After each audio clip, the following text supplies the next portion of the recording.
Una de las últimas que he visto y que ha supuesto una grata sorpresa a pesar de parecer a primera instancia que no va a inventar demasiado. Una muy buena actualización de todo ese horror japonés de comienzos de milenio estéticamente hablando. Howling Village, de Takashi Shimizu, el creador de La Maldición, Ju-On o The Grudge en su estilo más recordado. Una psicóloga con el poder de contactar con seres del más allá viaja a un pueblo con fama de maldito para intentar encontrar a su hermano desaparecido. Tras este argumento que puede parecer poco inspirado, se esconde un largometraje de puro terror con escenas que nos hacen volver a las mejores producciones de los primeros 2000. Buenos sustos, buenos momentos, algunos realmente tétricos y espeluznantes. Un film que nos recuerda lo buen director que es Shimizu y cómo creando escenarios de miedo cerrado es un auténtico maestro. Toca mencionar una de las películas nacidas en el momento álgido del J-horror japonés de comienzos de milenio. Porque entre todas esas Kairo, Llamada Perdida, Three Extremes, The Eye, Dark Water, Ringu o Ju-On, justamente el director de las dos últimas mencionadas estrenó una algo más olvidada, eclipsada por tanta obra maestra, pero que sigue siendo igual de terrorífica casi 20 años después y que nunca es tarde para conocer. Reincarnation. El rodaje de una película que pretende basarse en hechos reales va a desembocar en el infierno más sobrenatural y fantasmagórico posible. Y es que el suceso del que planea partir el largometraje se sitúa décadas atrás, donde un profesor de universidad mató a 11 personas y lo grabó todo en vídeo. Un eco que a medida que pasan los días se va haciendo más y más fuerte, sobre todo en los sueños y alucinaciones de la actriz protagonista del posible film. Pieza hija de su época, llena de espectros y de secuencias terroríficas que poco tiene que envidiar a otras grandes del cine de terror de los primeros 2000. ¿La conocíais? Es capaz de dar mal rollo, ¿eh? Mira que tiene un punto de partida que quizás no llama mucho la atención, pero hay algunas escenas capaces de poner los pelos de punta. Sleep es una de las mejores cintas de terror que nos han llegado desde Asia en los últimos meses, en la que un matrimonio se ve amenazado por algo raro. Y es que el marido empieza a hacer cosas muy extrañas cuando duerme. Ella, que está embarazada, no sabe cómo actuar, qué hacer, y muchas veces tan solo se queda mirándole con cierto temor desde la distancia para vigilar sus movimientos, porque pasa de tener conversaciones sin mucho sentido él solo a hacer cosas cada vez más turbias. Aunque buscan ayuda médica, no reciben demasiada, mientras los hábitos nocturnos de este cada vez suben más en la escala de lo perturbador. Así que deciden elegir un camino un poco más espiritual para conseguir erradicar la situación. La peli coreana es un ejemplo de cómo conseguir inquietar sin necesidad de meter jumpscares. El silencio, la falta de conocimiento de lo que sucede o de cuál va a ser el próximo movimiento de sus personajes son suficiente para no poder quitar la vista de la pantalla. Muy efectiva en desprender un terror psicológico fuerte gracias a su realización y a la química entre sus dos protagonistas. No te dejará dormir. Una secuela de la producción tailandesa que mejora incluso lo mostrado en esa primera parte. Phobia 2 es una de las mejores pelis episódicas de terror que podéis encontrar, donde el miedo llega de forma muy fuerte gracias a su ambientación y al rollo que solo en Asia saben darle a sus historias. 5 relatos de unos 25 minutos cada uno donde encontrar lo que imaginamos y mucho más, con planteamientos bastante innovadores donde obviamente vamos a encontrar los fantasmas que toda buena producción asiática se precie, pero además otras sorpresas que la convierten en una opción sencillamente brutal, y lo dicho, aterradora en algunos momentos de verdaderamente poner la piel de gallina. Los directores de Shudder, Alone o Ghost Love consiguen elevar la calidad y el horror de la anterior, que ya de por sí era muy buena, y dar forma a los relatos más tétricos de todo el vídeo. Imprescindible. Hablando de maldiciones y casas chungas, una de las mejores propuestas de los últimos años diría que de todo el continente nos llega desde Corea del Sur a modo de peli episódica conectada con el mismo denominador común, el edificio protagonista. Porque en Ghost Mansion, sí, ese edificio es el verdadero personaje principal, antología brutal donde se nos relatan diferentes cuentos vividos a lo largo del tiempo en el lugar que estáis viendo, un sitio ahora abandonado pero que esconde muchos secretos entre las paredes. Un joven, dueño de una web interesado en el tema, viaja hasta allí con su grabadora para preguntar sobre fenómenos y misterios ocurridos. Buscando inspiración grotesca y oscura para su próximo proyecto, no está preparado para escuchar todo lo que ese bloque tiene que decir. Con una ambientación maravillosa y llena de variedad, dentro de las posibilidades, claro, sin lugar a dudas, es de lo mejor del terror coreano de los últimos años. Seas fan de las pelis de este estilo, te guste o no la temática, la recomiendo a cualquier fan del horror, sobre todo del asiático.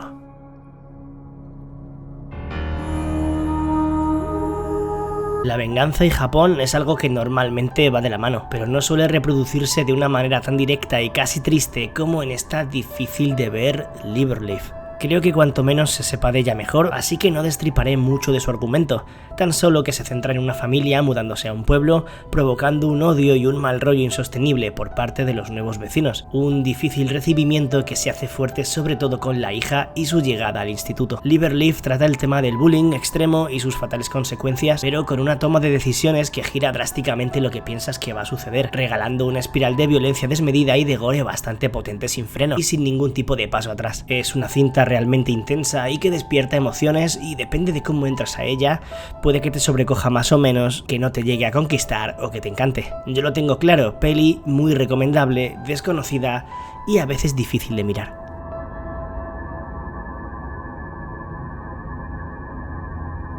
Y de Japón a Filipinas, que a pesar de no estrenar demasiado cine fantástico, lo que produce suele ser cuanto menos interesante por los argumentos arriesgados de los que trata. Y más si, como en este caso, nos sitúa en un escenario ambientado en el pasado del propio país. Seclusion es un cóctel desmedido de ideas, temáticas y subgéneros. ¿Por qué? Porque vamos a ver desde brujas hasta posesiones, una especie de zombies y todo ello envuelto en un horror psicológico bien llevado donde se mezcla la religión con movidas sobrenaturales. Una niña que dice ser mensajera de Dios y que parece poseer una especie de don pondrá a prueba a un grupo de personas a un paso de convertirse en sacerdote, lo cual, puestos a prueba, deberán evitar el camino del mal, sus miedos y demostrar su fe. Argumento, como veis, diferente, y que desencadena cosas inesperadas, estallando sobre todo en su segunda mitad de película. Un found footage que recoge elementos fundamentales del cine de terror asiático de los últimos 20 años y nos cuenta la historia de una maldición imposible de romper. Incantation nos relata en dos líneas temporales el pozo de lo sobrenatural y de lo maligno en una joven donde en el pasado junto a dos amigos despertó algo que la ha estado persiguiendo durante mucho tiempo, mientras que en la actualidad intenta proteger a su hija de eso mismo que al principio no sabemos qué es exactamente, pero que puede poner en peligro a la pequeña y a todo lo que le rodea. Con un atmosférico y aterrador contexto, gran comienzo y gran final, la cinta de Taiwán estrenada en Netflix consigue llegar a cotas de miedo bastante altas cuando le da por enseñar y cuando no también. Una perturbadora maravilla, cámara en mano, intensa y truculenta. Siguiendo la senda de Incantation y con mucha menos repercusión por no haber llegado a ninguna plataforma de streaming aún, esperemos que lo haga. La experiencia más espeluznante a nivel sobrenatural del año llega desde Asia y con el formato que sabe cómo dar especialmente miedo, Marui Video, mockumentary que sigue a unos reporteros obsesionados con un crimen sin resolver y con un archivo de vídeo donde se puede ver una silueta que no parece estar ahí en el reflejo de un cristal. Lo especial de Marui Video es cómo sigue de forma realista, dentro de lo posible, claro, el trabajo de los investigadores y de cómo descubrimos junto a ellos dónde les lleva lo que van filmando, la información que van recopilando y los enigmas cada vez más siniestros que desvelan, algo más minimalista que Maleficio o The Medium, pero totalmente hipnótica, incluso más enrevesada que estas, y puede que incluso más terrorífica. Si sois de disfrutar mucho del terror asiático y del falso documental, cuidado con este film surcoreano.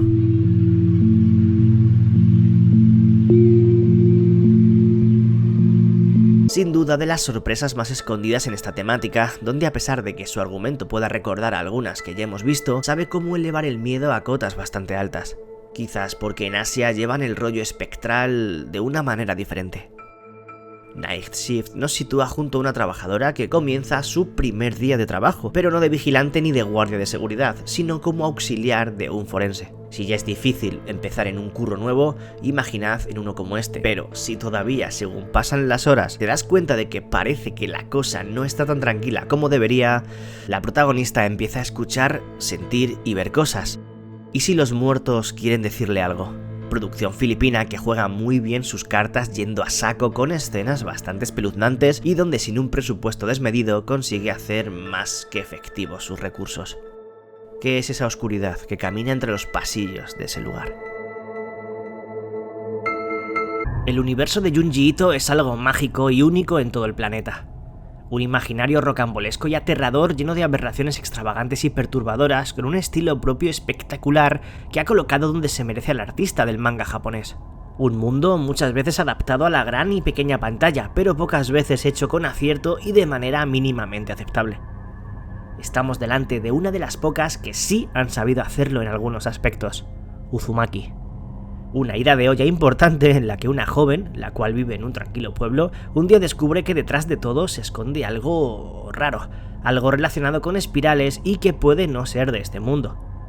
Tal vez ni siquiera algo comprensible para el cerebro humano. Con ese tono Lovecraftiano del propio Junji Ito, estamos ante un largometraje que desubica, incomoda, que tiene un singular estilo visual y que no deja de sorprender por diferentes motivos. Sigo pensando que es algo muy único. En este canal muchas veces hemos comprobado cómo de un argumento genérico y estereotipado dentro del género pueden llegar a salir cosas interesantes gracias a desarrollos atípicos y arriesgados, o que incluyen ciertos elementos que se salen de lo establecido, aportando cierta originalidad al conjunto. Este es uno de esos casos. Metamorfosis no sorprende en su argumento, pero sí en su avance, donde una familia que se muda a su nuevo hogar se ve perseguida por la presencia de una entidad extraña, una fuerza paranormal y demoníaca capaz de poseerles y ponerles a prueba.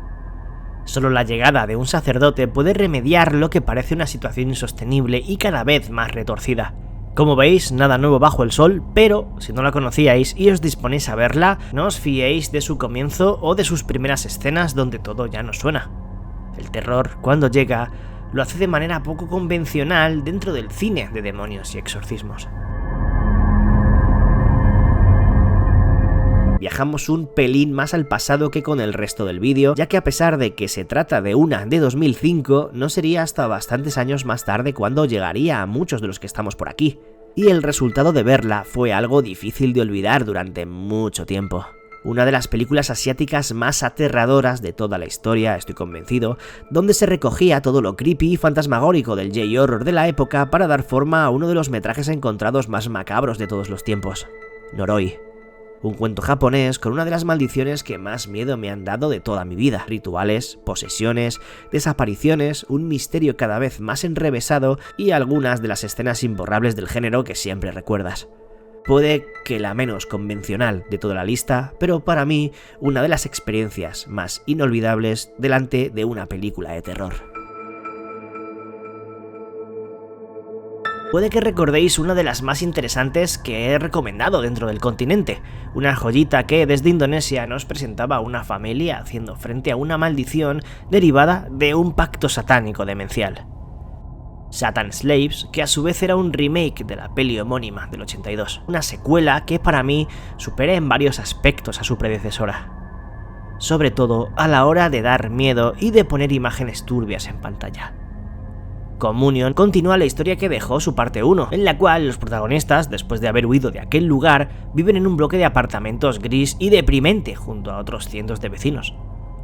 Allí comprobarán que algo maligno impregna el lugar, algo que no solo va a atormentarles a ellos, sino que va a implicar a otros personajes que están a punto de vivir sucesos macabros y más perturbadores que los de la primera parte. Yoko Ambar vuelve a dar una clase magistral de cómo crear terror gracias a su dirección brillante y a su creatividad para poner en pantalla verdaderas escenas escalofriantes. No entiendo cómo esta peli es, creo, tan poco conocida. Y directamente creo que es una de las mejores en lo suyo de los últimos 10 años. Porque habla de muchas cosas, ofrece una versión impresionante de un cuento clásico que todos nos sabemos, y entre el thriller, el drama y el terror ofrece una mirada singular y pocas veces vista del relato de los hermanos Grimm.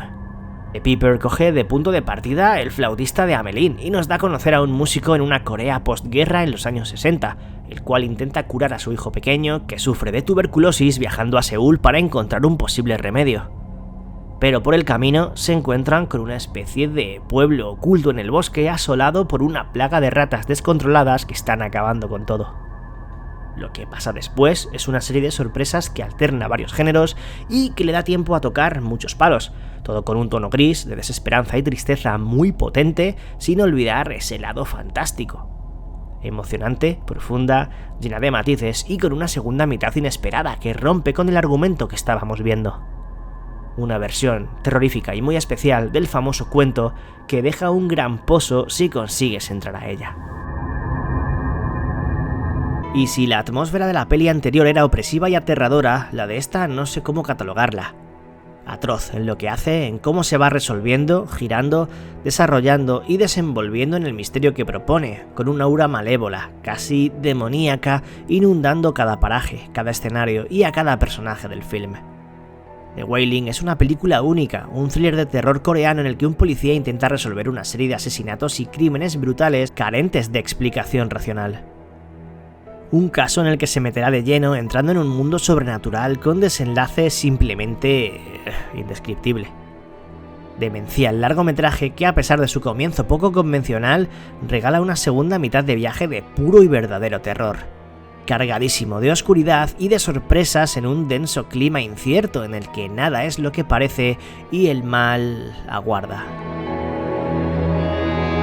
Por hacer cosas que no esperaba para nada, por no dejar de evolucionar en todo su metraje, por ir a más constantemente y no pretender que des nada por sentado, por ser imprevisible, en continua evolución, por dejarme con los ojos como platos en más de 2 y 3 ocasiones, por atreverse a tocar varios temas recurrentes del terror, mostrando todo lo que creemos mientras la vemos que no va a ser capaz de enseñar. Te exhuma. El vibrante cuento de horror sobrenatural que deriva en algo totalmente fuera de lo común, con una presencia inesperada nunca antes vista en una pantalla. Comenzando como una peli que no parece que vaya a deparar nada que no hayamos visto antes más de una vez, sabe cómo convertir unos primeros compases previsibles en algo que arriesga mucho y que acaba contándonos otra cosa que se escondía bajo la superficie de lo que creíamos estar viendo. Tiene algunas escenas que se me han quedado guardadas desde que la vi y no he podido olvidarme de ella. Para mí, la mejor peli de terror coreana desde The Wailing, y que si te haces a su ritmo tienes algo más de 2 horas de un miedo sencillamente extraordinario. 1.000.000 de gracias a los bichos miembros del canal y a los mecenas de Patreon por seguir ahí apoyando esto de la forma que lo hacéis. Sois muy importantes y si os quiere, y gente, que nos vemos en la próxima. Un saludo a todos y a todas de parte de Bicho14.